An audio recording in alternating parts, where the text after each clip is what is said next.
आए हम GK GS का प्रैक्टिस सेट जो कि आपके लिए उपयोगी रहेगा एसएससी जीडी, दिल्ली पुलिस और आरपीएफ के लिए। तो आइए दोस्तों स्टार्ट करते हैं। पहला क्वेश्चन है, हृदय की धड़कन नियंत्रित करने के लिए कौन सा खनिज आवश्यक है?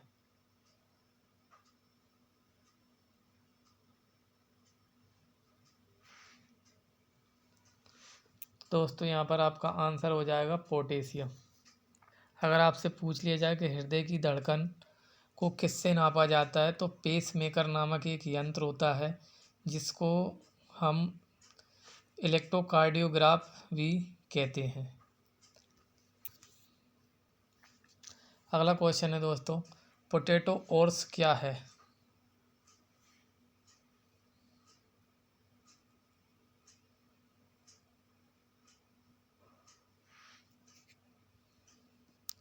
यहाँ पर आपका आंसर हो जाएगा हिमाचल प्रदेश में पैदा किए गए आलू के बीज हैं। अगर आपसे पूछ लिया जाए मध्य प्रदेश में सबसे अधिक आलू का उत्पादन कहाँ किया जाता है, तो आपका आंसर हो जाएगा इंदौर में आलू का सबसे अधिक उत्पादन किया जाता है। अगला क्वेश्चन है दोस्तों, फूलों का सबसे भारी भाग है?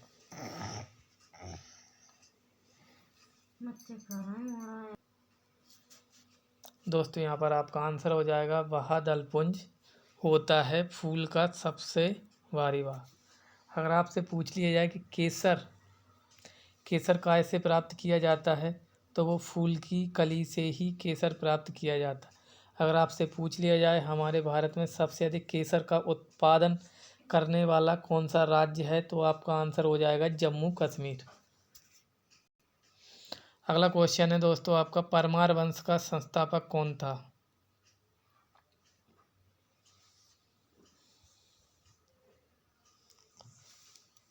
दोस्तों आपका आंसर हो जाएगा उपेंद्र राज परमार वंश का संस्थापक था।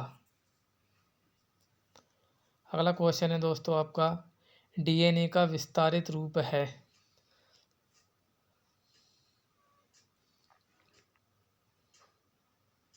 दोस्तों यहाँ पर आपका आंसर हो जाएगा डीऑक्सीराइबो न्यूक्लिक एसिड। दोस्तों अगर आपसे पूछ लिया जाए डीएनए का डबल हेलिक्स मॉडल किसके द्वारा दिया गया था, तो आपका आंसर हो जाएगा वाटसन और क्रिक के द्वारा दिया गया था।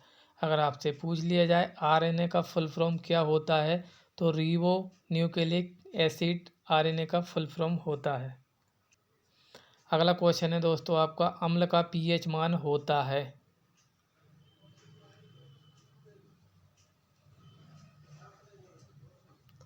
यहाँ पर आपका आंसर हो जाएगा 7 से कम होता है अम्ल का पीएच मान। अगर आपसे पूछ लिया जाए क्षार का पीएच मान कितना होता है, तो 7 से अधिक होता है क्षार का पीएच मान।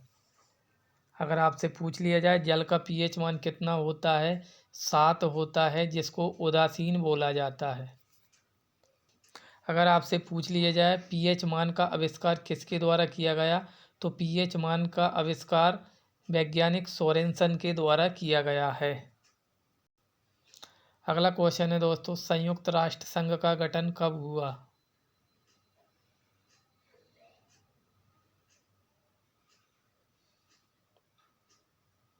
दोस्तों यहाँ पर आपका आंसर हो जाएगा संयुक्त राष्ट्र संघ का गठन 1945 को हुआ था, दिसंबर 1945 को हुआ था। दूसरा विश्व युद्ध खत्म होने के बाद संयुक्त राष्ट्र संघ का गठन किया गया था ताकि आगे कोई विश्व युद्ध ना हो सके।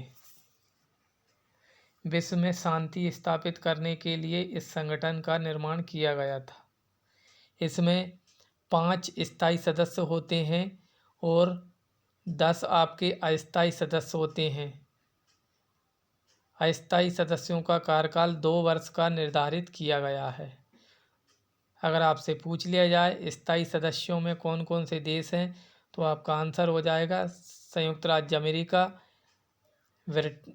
इसमें ब्रिटेन आ जाएगा, आपका रूस आ जाएगा और चीन आ जाएगा और जापान।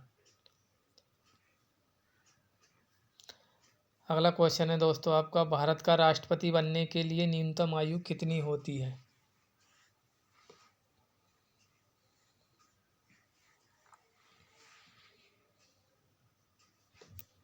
दोस्तों यहाँ पर आपका आंसर हो जाएगा 35 वर्ष होती। अगर आपसे पूछ लिया जाए राज्यपाल बनने के लिए कितनी उम्र होती है तो 35 वर्ष होती है। और उपराष्ट्रपति बनने के लिए कितनी आयु होना चाहिए तो आपकी 35 वर्ष आयु होती है राष्ट्रपति, राज्यपाल और उपराष्ट्रपति बनने के लिए। अगर आपसे पूछ लिया है भारतीय संविधान के किस अनुच्छेद में राष्ट्रपति पद का वर्णन किया गया है तो आपका आंसर हो जाएगा 52।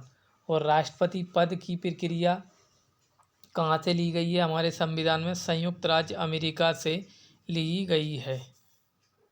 अगर आपसे पूछ लिया जाए राष्ट्रपति किस अनुच्छेद के तहत अध्यादेश जारी कर सकता है तो अनुच्छेद 123 के द्वारा अध्यादेश जारी कर सकता है। अगर आपसे पूछ लिया जाए भारत के बनने वाले पहले राष्ट्रपति कौन थे तो डॉक्टर राजेंद्र प्रसाद ही थे। अगला क्वेश्चन है दोस्तों आपका, चिप्स बनाने वाली कंपनियां चिप्स की थैली में ऑक्सीजन के स्थान पर कौन सी गैस भरती हैं?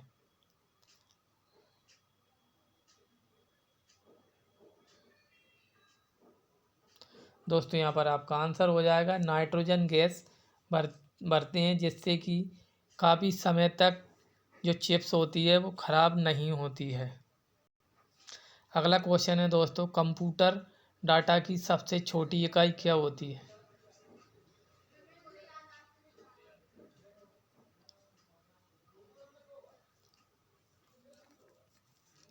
यहाँ पर आपका आंसर हो जाएगा बिट होती है कंप्यूटर डाटा की सबसे छोटी इकाई। अगर आपसे पूछ लिया जाए कंप्यूटर डाटा की सबसे बड़ी इकाई कौन सी होती है तो वो होती है आपकी टेराबाइट। अगर आपसे पूछ लिया जाए कंप्यूटर का आविष्कार किसके द्वारा किया गया था तो चार्ल्स बेबेज के द्वारा किया गया था। अगर आपसे पूछ लिया जाए कंप्यूटर साक्षरता दिवस किस तिथि को मनाया जाता है तो दोस्तों आपका आंसर हो जाएगा 2 दिसंबर को कंप्यूटर साक्षरता दिवस के रूप में मनाया जाता है। अगला क्वेश्चन है दोस्तों आपका, हुमायूं को अपना राज्य पुनः प्राप्त करने में किसने मदद की थी?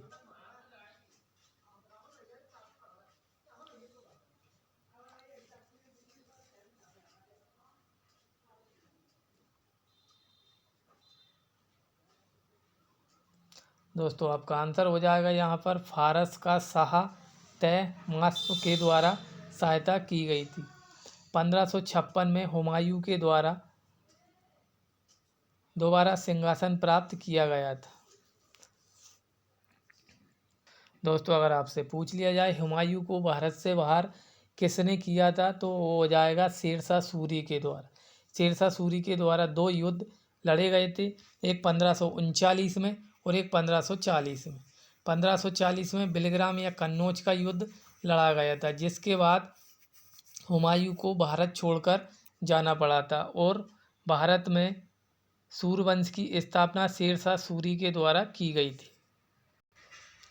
अगला क्वेश्चन है दोस्तों, भारत के प्रथम उप प्रधानमंत्री कौन थे?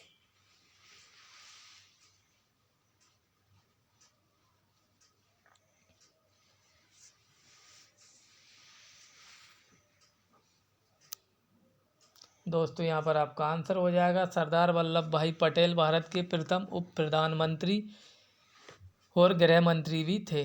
सरदार वल्लभ भाई पटेल के द्वारा ही सन 1934 में कराची अधिवेशन, भारतीय राष्ट्रीय कांग्रेस के कराची अधिवेशन की अध्यक्षता की गई थी और उसी अधिवेशन में मूल कर्तव्यों की मांग रखी गई थी। अगला क्वेश्चन है दोस्तों, कार्रवाई रोकने के लिए कौन सी रिट जारी करने की मांग की जाती है?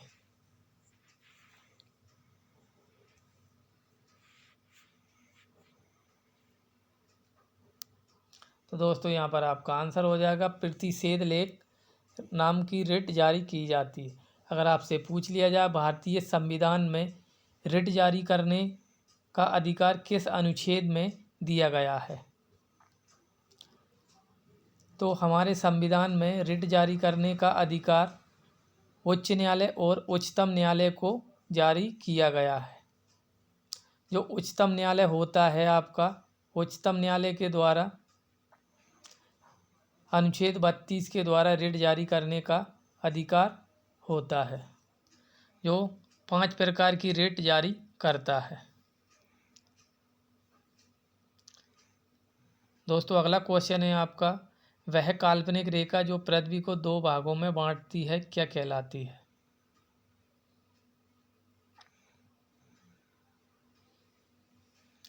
दोस्तों यहाँ पर आपका आंसर हो जाएगा भूमध्य रेखा, या फिर 0 डिग्री लाइन भी जिसको हम कह सकते हैं।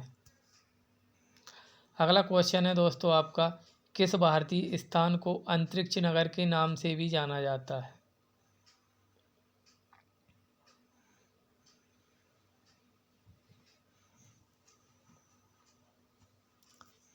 दोस्तों यहाँ पर आपका आंसर हो जाएगा बेंगलोर को अंतरिक्ष नगर के नाम से भी जाना जाता है। अगर आपसे पूछ लिया जाए सिलिकॉन वैली कहाँ स्थित है, तो वो आपका बेंगलोर शहर में ही स्थित है। बेंगलोर में ही इसरो का मुख्यालय स्थित है, जिसकी स्थापना 26 जनवरी 15 अगस्त जिसकी इसरो की स्थापना 15 अगस्त 1969 को की गई थी। अगला क्वेश्चन है दोस्तों आपका, भारतीय मानक समय तथा ग्रीनविच माध्य समय में कितना अंतर है?